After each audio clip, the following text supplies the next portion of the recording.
It's very hard for a leader to look credible when a very loyal defense secretary has quit over this, when that leader has actually gone out there and showcased the threat, talked about this, been very prominent on stage talking about it, promoted our leadership role in defense, has trumpeted all this, and then has just fallen so far short, or his government has. And whether you say it's the Prime Minister's fault or it's the Treasury's fault, and again, there's a lot of blame. The Treasury would have its own arguments about why it won't do it. But the reality is, this should not have been allowed to occur in a well-run government. This should not have occurred. And it just further underlines a lack of control here, a lack of clarity, a lack of resolution, a gap between words and delivery. And the problem with a gap between words and actions is it looks like lying.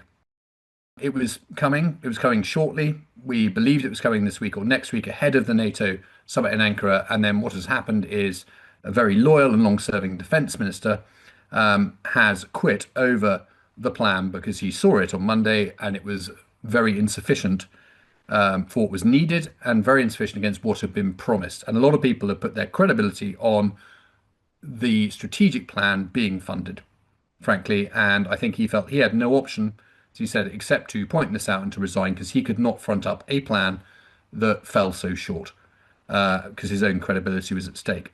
And this has left many people, I think, reeling.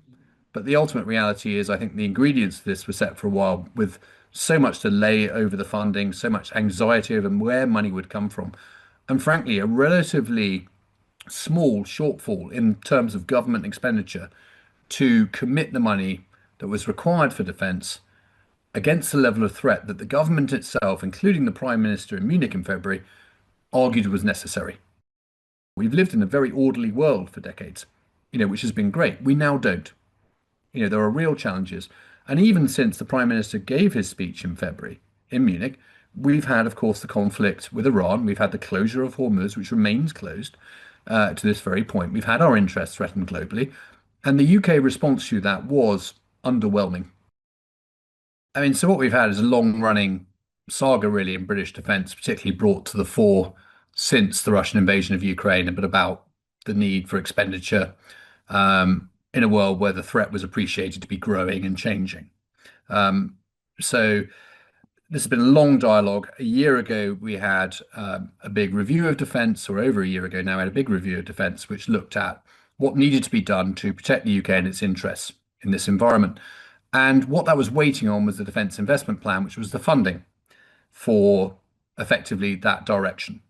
This is what we need to protect the UK. Where is the money coming from for this? And that was the investment plan. So over a year later, that plan had not been released.